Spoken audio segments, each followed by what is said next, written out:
Taste the Daily. AIADMK ஆட்சியில் ஏரிகளில் நீர் நிரப்பும் திட்டம் 70% நிறைவு பெற்றது.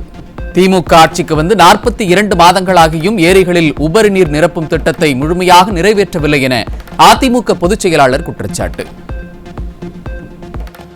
அதிமுக ஆட்சி இருக்கின்ற பொழுது சுமார் 70% பணிகள் நிறைவேற்றப்பட்டன. 70% பணிகள் அதிமுக ஆட்சி காலத்திலே நிறைவேற்றப்பட்டது.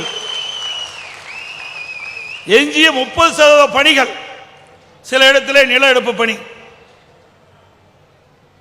சில விவசாயிகள் தங்களுடைய நிலத்தை கொடுக்க மறுத்தார்கள், சில விவசாயிகள் நீதிமன்றம் சென்றார்கள். அதனால் சற்று காலதாமதம் ஏற்பட்டது. பிறகு ஆட்சி மாற்றம் 2021 வந்தது. ஆட்சிக்கு வந்தவர்கள் துரிதமாக வேகமாக இந்த திட்டத்தை நிறைவேற்றப்பட்டிருந்தால் ஒரே ஆண்டில் இந்த திட்டத்தை நிறைவேற்றிருக்கலாம். ஆனால் அனைத்து இந்திய அண்ணா திராவிட முன்னேற்ற கழக ஆட்சியிலே கொண்டு வரப்பட்ட திட்டம் என்ற ஒரே காரணத்திற்காக இதுவரை 42 மாத காலம் திராவிட முன்னேற்ற கழகம் ஆட்சிக்கு வந்து காலம் கடந்து விட்டது. இன்று வரை முழுமையாக இந்த திட்டத்தை நிறைவேற்ற முடியவில்லை. வேளாண் பெருங்குடி மக்களுக்கு எதிரானது திமுக அரசு. மத்திய அரசு இசைவு தெரிவித்த போதும் கோதாவரி காவிரி இணைப்பு திட்டத்தை திமுக அரசு கிடப்பில் போட்டுவிட்டதாக அதிமுக பொதுச் செயலாளர் குற்றச்சாட்டு. ஆட்சி மாற்றம் வந்த பிறகு 2021 பிறகு அதில் எந்தவித முன்னேற்றமும் கிடையாது. திட்டத்தில் கிடப்பில் போட்டு விட்டார்கள். மத்திய அரசும் இந்த திட்டத்தை செயல்படுத்துவதற்கு இசைவு கொடுத்தது. 2 மாநில அரசும் தங்கள் மாநிலத்திலிருந்து இந்த நீரை கொண்டு செல்வதற்கு தேவையான உதவிகளை செய்வோம் என்று நமக்கு உத்தரவாதம் கொடுத்தார்கள். இந்த நிலையிலும் இன்றைக்கு திரு ஸ்டாலின் தலைமையில் இருக்கின்ற திராவிட முன்னேற்ற கழக அரசும் எவ்வித முயற்சியும் எடுக்கவில்லை. அதற்கு காரணம் 2021 சட்டமன்ற பொதுத் தேர்தலின் போது திராவிட முன்னேற்ற கழக தேர்தல் அறிக்கையில் இது இடம்பெறவில்லை. கோதாவரி காவிரி இணைப்பு திட்டம் நிறைவேறவில்லை. அதனால் இந்த திட்டத்தை நாம் கொண்டு வருவதற்கு முயற்சி செய்தால் அதிமுகவுக்கு நல்ல பெயர் வந்துவிடும் என்று எண்ணி இந்த திட்டத்திலே கிடப்பிலே போட்டு விட்டார்கள். மீண்டும் உங்களுடைய பேரு ஆதரவோடு அனைத்து இந்திய அண்ணா திராவிட முன்னேற்ற கழக ஆட்சி தமிழகத்திலே மலரும். கோதாவரி காவிரி இணைப்பு நிறைவேற்றப்படும். நாட்டிலேயே முதன்முறையாக விவசாயிகளுக்கு வறட்சி நிவாரணமாக 2247 கோடி ரூபாயை வழங்கிய ஒரே அரசு அதிமுக அரசுதான். மீண்டும் அதிமுக ஆட்சி அமைந்தவுடன் கோதாவரி காவிரி இணைப்பு திட்டம் நிறைவேற்றப்படும் என அதிமுக பொதுச் செயலாளர் உறுதி. முதலமைச்சராக பொறுப்பேற்கின்ற பொழுது கடுமையான வறட்சி. அந்த வறட்சி காலத்தில் விவசாயிகள் எல்லாம் பாதிக்கப்பட்டாங்க. அவர்கள் சாகுபடி செய்த அந்த பயிர்கள் எல்லாம் இன்றைக்கு வெயிலே கருகி சேதமடைந்தது. வறட்சியால் போதிய தண்ணீர் இல்லாமல் விவசாயிகளுடைய பயிர்கள் எல்லாம் சேதமடைந்தது. அதை கணக்கிட்டு சுமார் 2247 கோடி வறட்சி நிவாரண விவசாயிகளுக்கு கொடுத்தேன். இந்திய வரலாற்றிலேயே எந்த ஒரு மாநிலம் விவசாயிகளுக்கு வறட்சி நிவாரணம் கொடுத்த வரலாறு கிடையாது. அந்த வரலாற்றையும் அதிமுக அரசாங்கம் தான் படைத்தது. அதிமுக ஆட்சியில் நிறைவேற்றிய திட்டங்களை தான் திமுக அரசு திறந்து வைக்கிறது. அதிமுக பெற்ற பிள்ளைகளுக்கு பெயர் வைப்பதுதான் திமுகவிற்கு வேலை என அதிமுக பொதுச் செயலாளர் எடப்பாடி கே பழனிசாமி விமர்சனம். முக்கொம்புல அந்த கதவணை உடைஞ்சு போச்சு.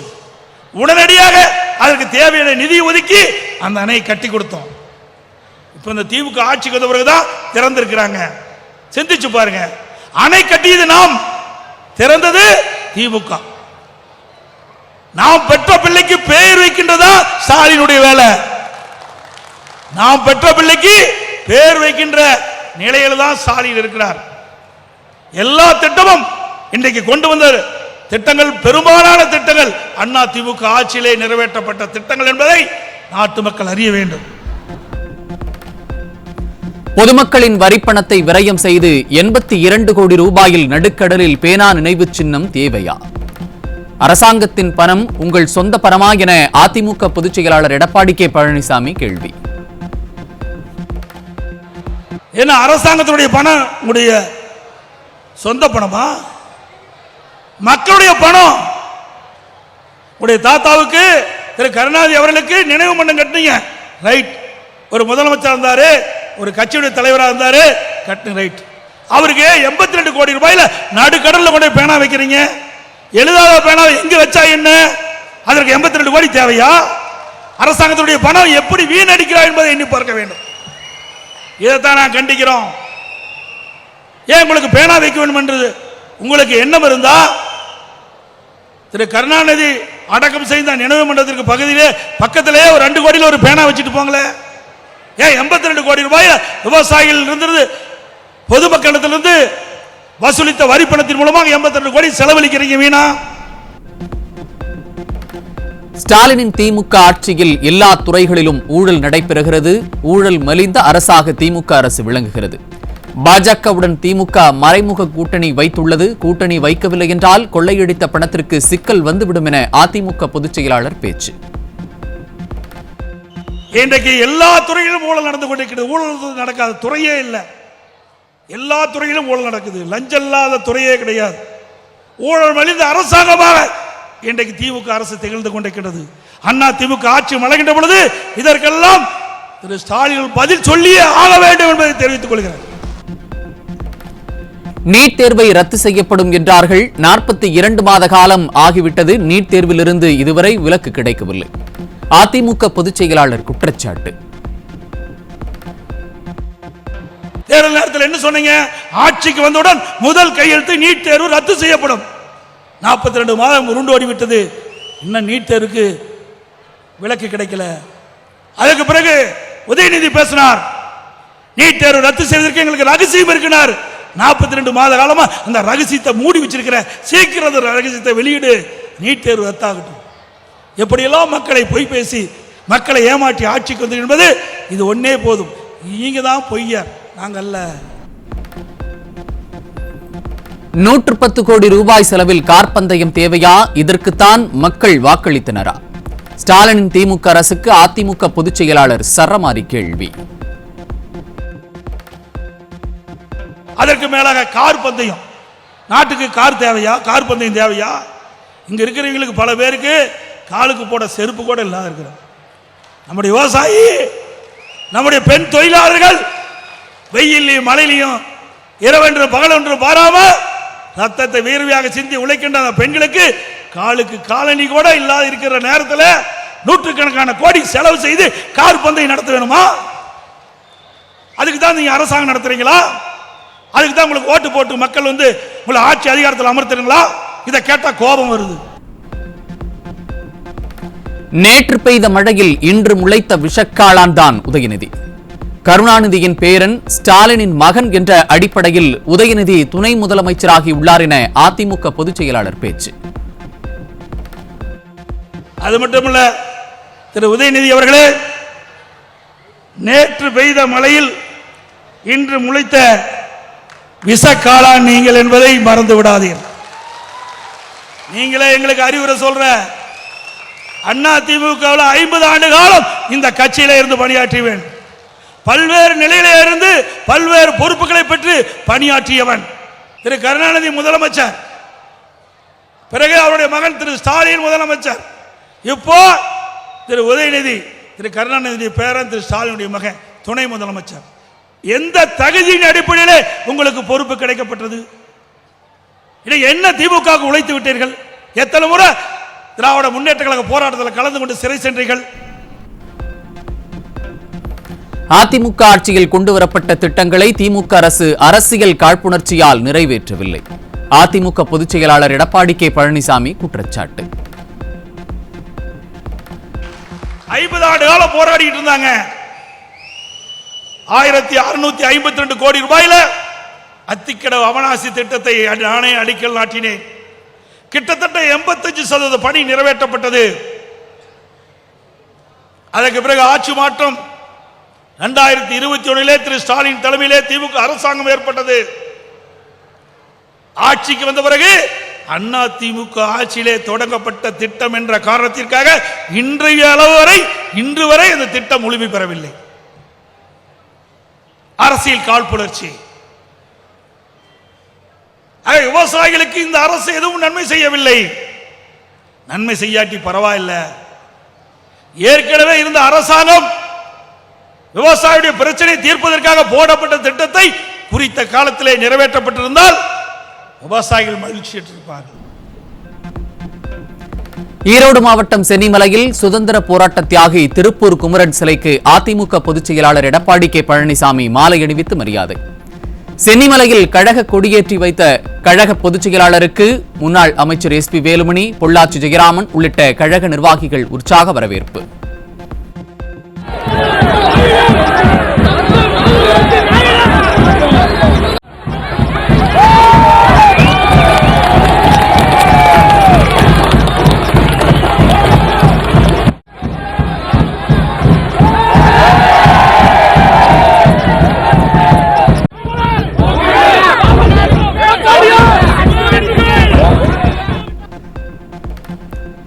எதிர்க்கட்சித் தலைவர் எடப்பாடி கே பழனிசாமியின் அறிவுரையை கேட்டு மீண்டும் யூ டர்ன் அடித்த மக்கள் விரோத ஸ்டாலின் அரசு. கல்லூரி மாணவர்களை வைத்து வேளாண் நிலப்பரப்புகளை டிஜிட்டல் மயமாக்கும் பணிகள் நிறுத்தப்படுவதாக அறிவிப்பு.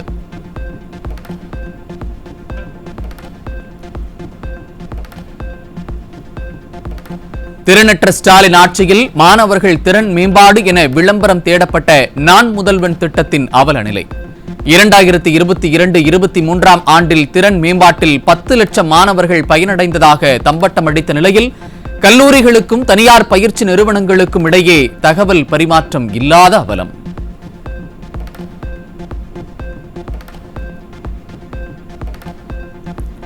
சென்னைக்கு குடிநீர் ஆதாரமாக விளங்கும் செம்பரம்பாக்கம் ஏரியின் நீர்மட்டம் கடந்த ஆண்டை விட 40% குறைந்ததால் கோடை காலத்தில் குடிநீர் பஞ்சம் ஏற்படும் அபாயம். நீர்பிடிப்பு பகுதிகளில் குடிமராமத்து பணிகளை செய்யாத மக்கள் விரோத ஸ்டாலின் அரசால் 3.64 TMC அடி கொள்ளளவில் 1.9 TMC நீர் இருக்கும் அவலம்.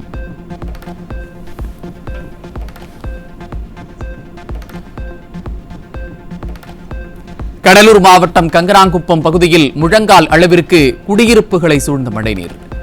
மழைநீர் வடிகால் பணிகளை செய்யாத மக்கள் விரோத ஸ்டாலின் அரசின் அலட்சியத்தால் பொதுமக்கள் கெட்டும் அவதி.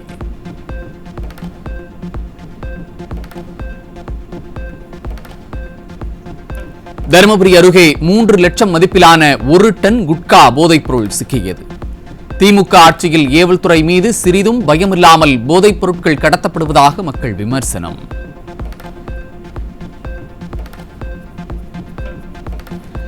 மயிலாடுதுறை அருகே சிறுமிக்கு சாக்லேட் வாங்கி தருவதாக கூறி வீட்டிற்குள் அழைத்துச் சென்று பாலியல் தொல்லை தந்த திருமணமான இளைஞர் போக்சோவில் சிக்கினார். திமுக ஆட்சியில் சிறுமிகள் தெருக்களில் நடமாடவே முடியாத நிலை உள்ளதாக பெற்றோர்கள் வேதனை.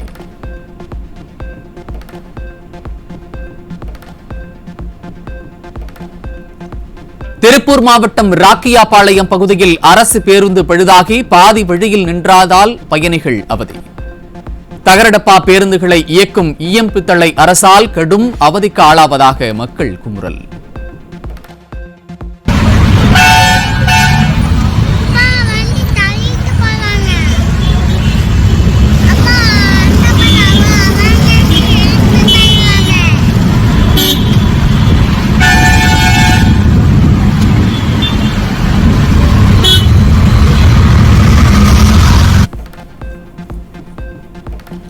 ராமேஸ்வரம் ரயில் நிலைய பகுதியில் கழிவுநீர் பாதையை சுத்தம் செய்ய சென்ற ஒப்பந்த பணியாளர் விஷவாயு தாக்கி பலி. உடலை பார்த்து கதறி எழுதபடி இழப்பீடு வழங்க கோரிக்கை விடுத்த உறவினர்கள்.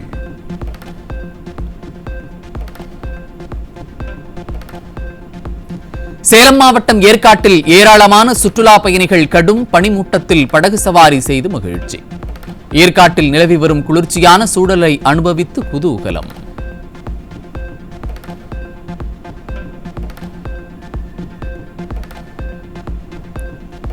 கார்த்திகை மாதம் துவங்கிய நிலையில் காசிமேடு மீன் சந்தையில் மீன்களின் விலை சரிவடைந்ததால் மீனவர்கள் கவலை. சபரிமலைக்கு பக்தர்கள் மாலை அணிந்து வருவதால் மீன்களின் விலை குறைவு.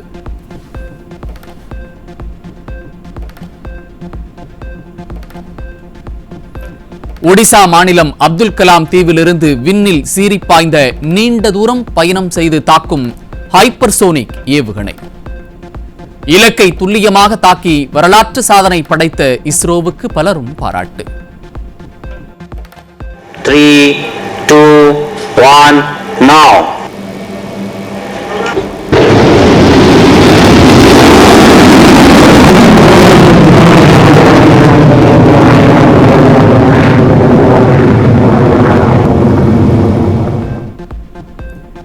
இஸ்ரேல் பிரதமர் நெதன்யாகு வீட்டின் தோட்டத்தில் வெடித்த குண்டுகளால் பதற்றம். 2 குண்டுகள் அடுத்தடுத்து வெடித்ததாக இஸ்ரேல் ராணுவம் தகவல்.